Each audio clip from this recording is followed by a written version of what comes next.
کام بہت ناپسند ہے،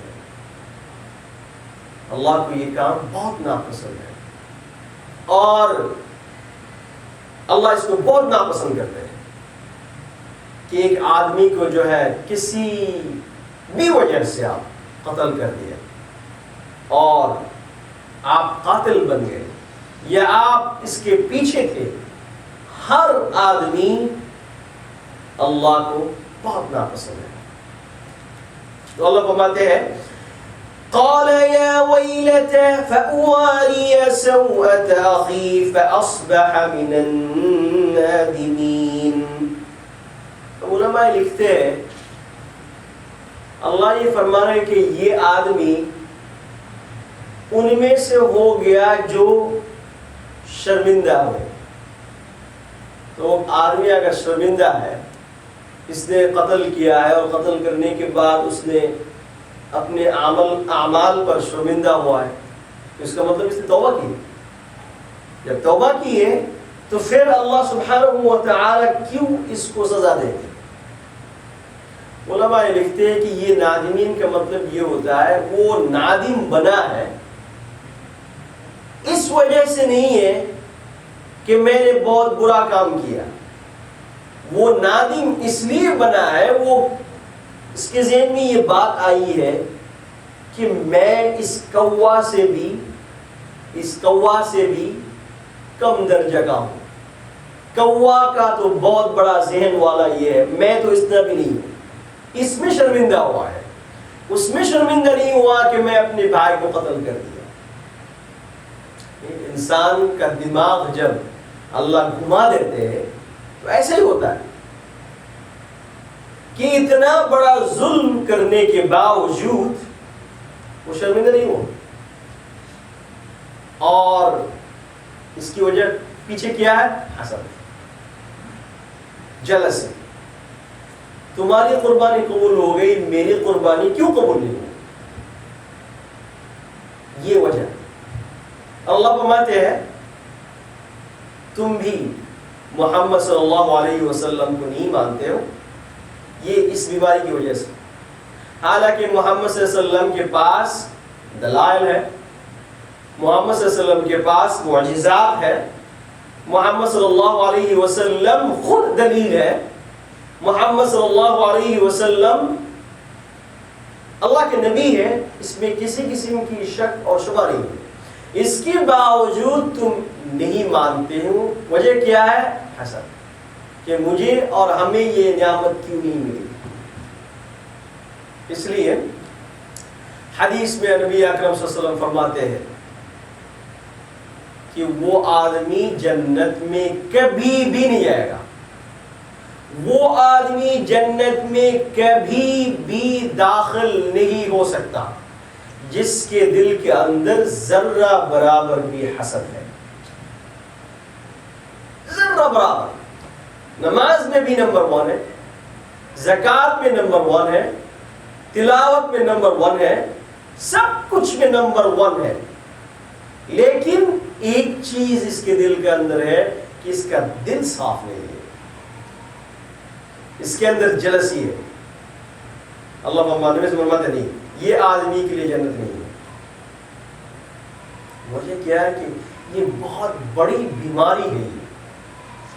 اس بیماری جو ہے انسان کو برباد کر دیتا ہے، اور اس بیماری کی وجہ سے پوری دنیا کے اندر فتنہ اور فساد جاری ہوتا ہے، اس لیے اللہ اس کو پسند نہیں کرتا اللہ سبحانہ و تعالی۔ تو اللہ فرماتے ہیں فَأَصْبَحَ مِنَ النَّادِمِينَ،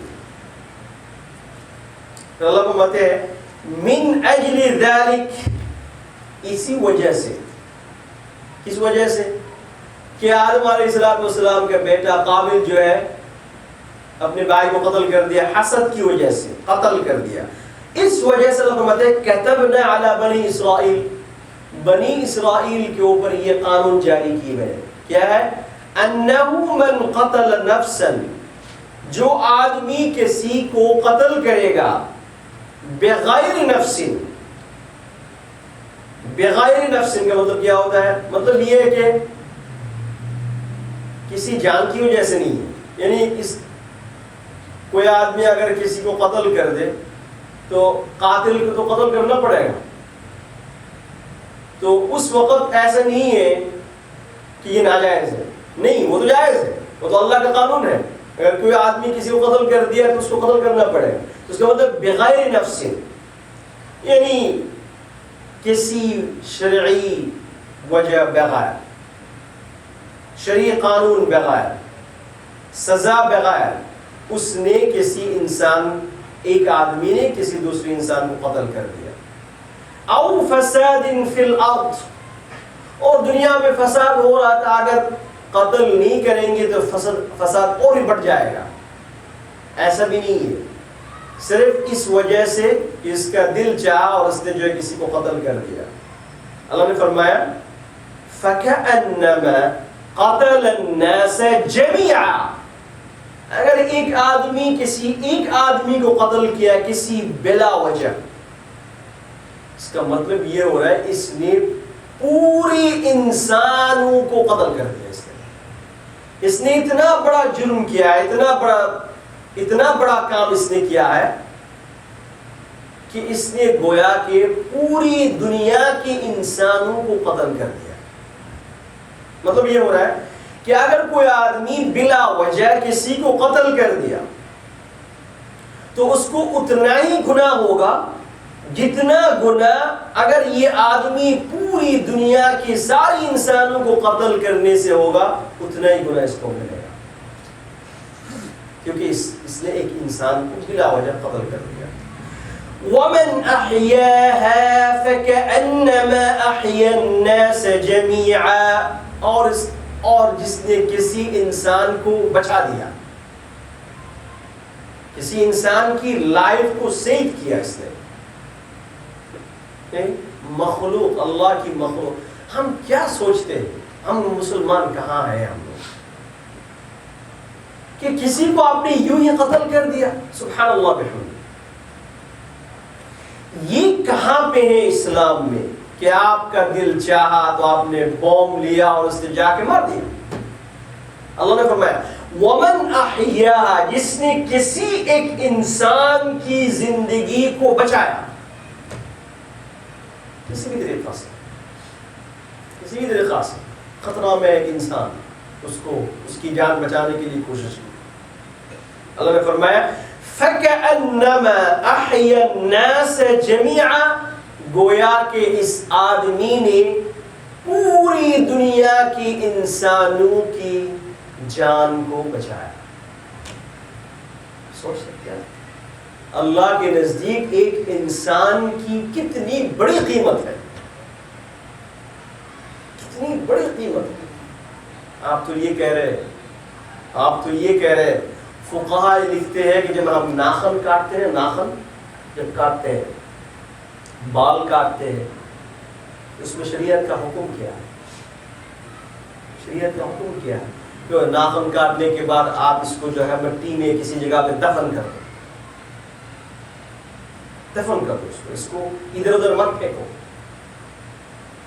علماء اس کے اندر ایک ریزن یہ بھی بتائی کہ یہ انسان کی بدن کا ایک حصہ ہے، انسان کے بدن کا ایک حصہ ہے.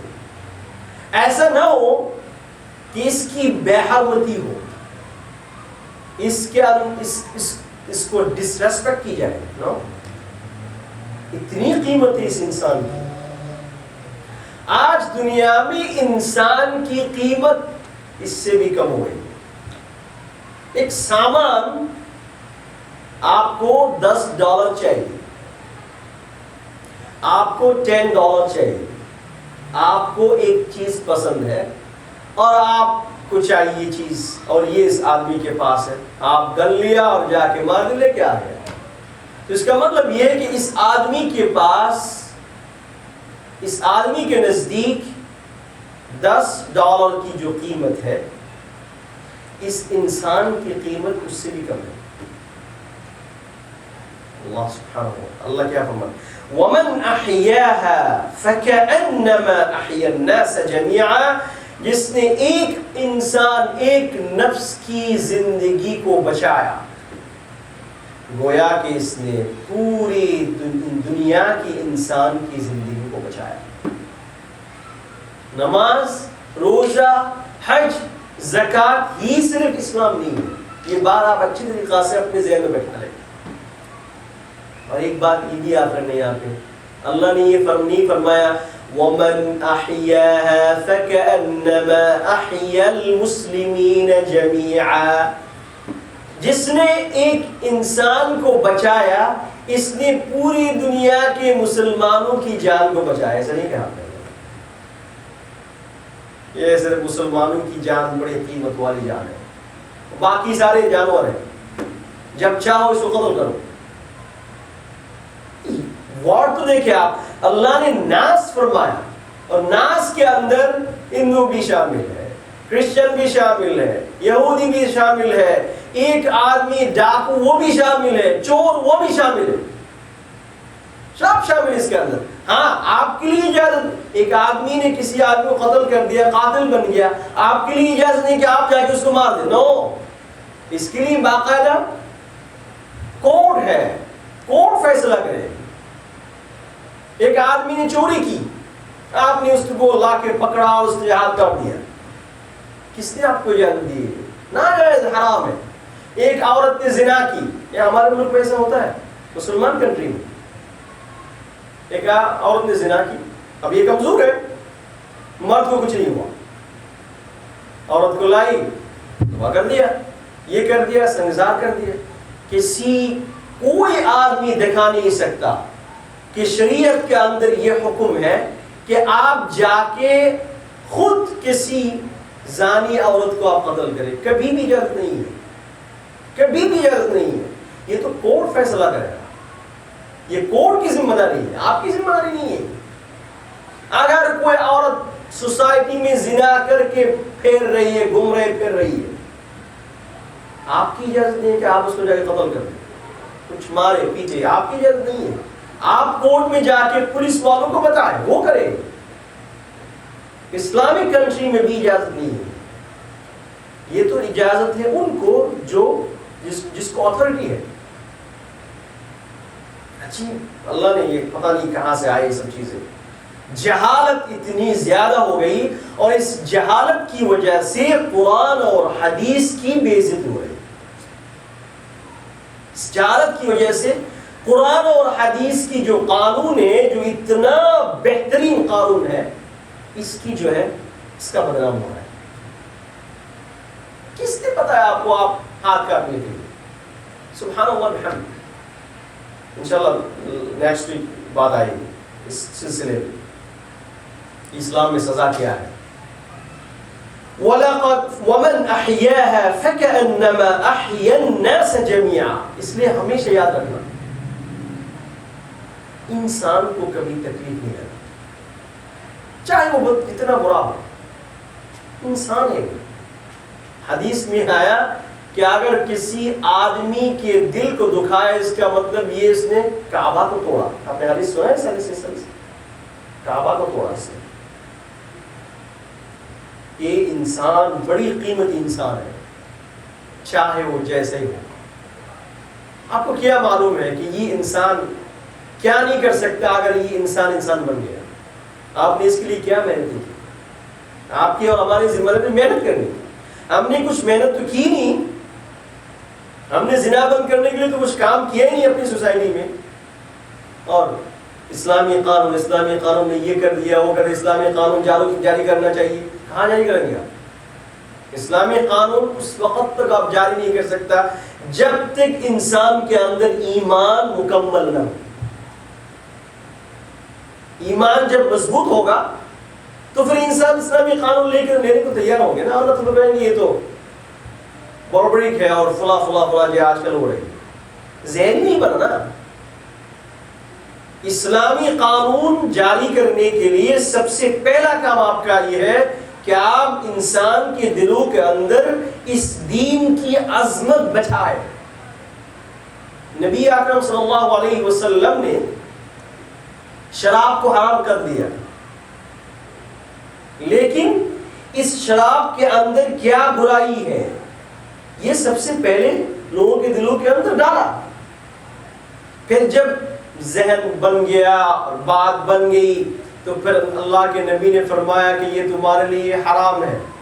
حدیث میں آتا ہے مدینہ منورہ کے گلیوں میں شراب ایسا بہ رہا تھا جیسا کہ نہر بہتا ہے. ایک صحابی نے منہ میں اٹھایا وہاں ہی پھینک دیا کہ اللہ کے نبی نے فرمایا کہ آج سے ہمارے لیے شراب حرام ہے. یہ کب ہوا؟ جب نبی نے اپنا اخلاق دکھایا، جب نبی نے دکھایا کہ دیکھو اس قانون کے اندر تمہارے لیے یہ کامیابی ہے، اور نبی نے جب نے پریکٹیکل دکھایا کہ یہ تمہارے لیے کامیابی ہے، تو پھر ان لوگوں نے یہ کام مانا. اب یہ اگر اس دنیا جاری کر دیں گے کبھی نہیں ہوگا. اس لیے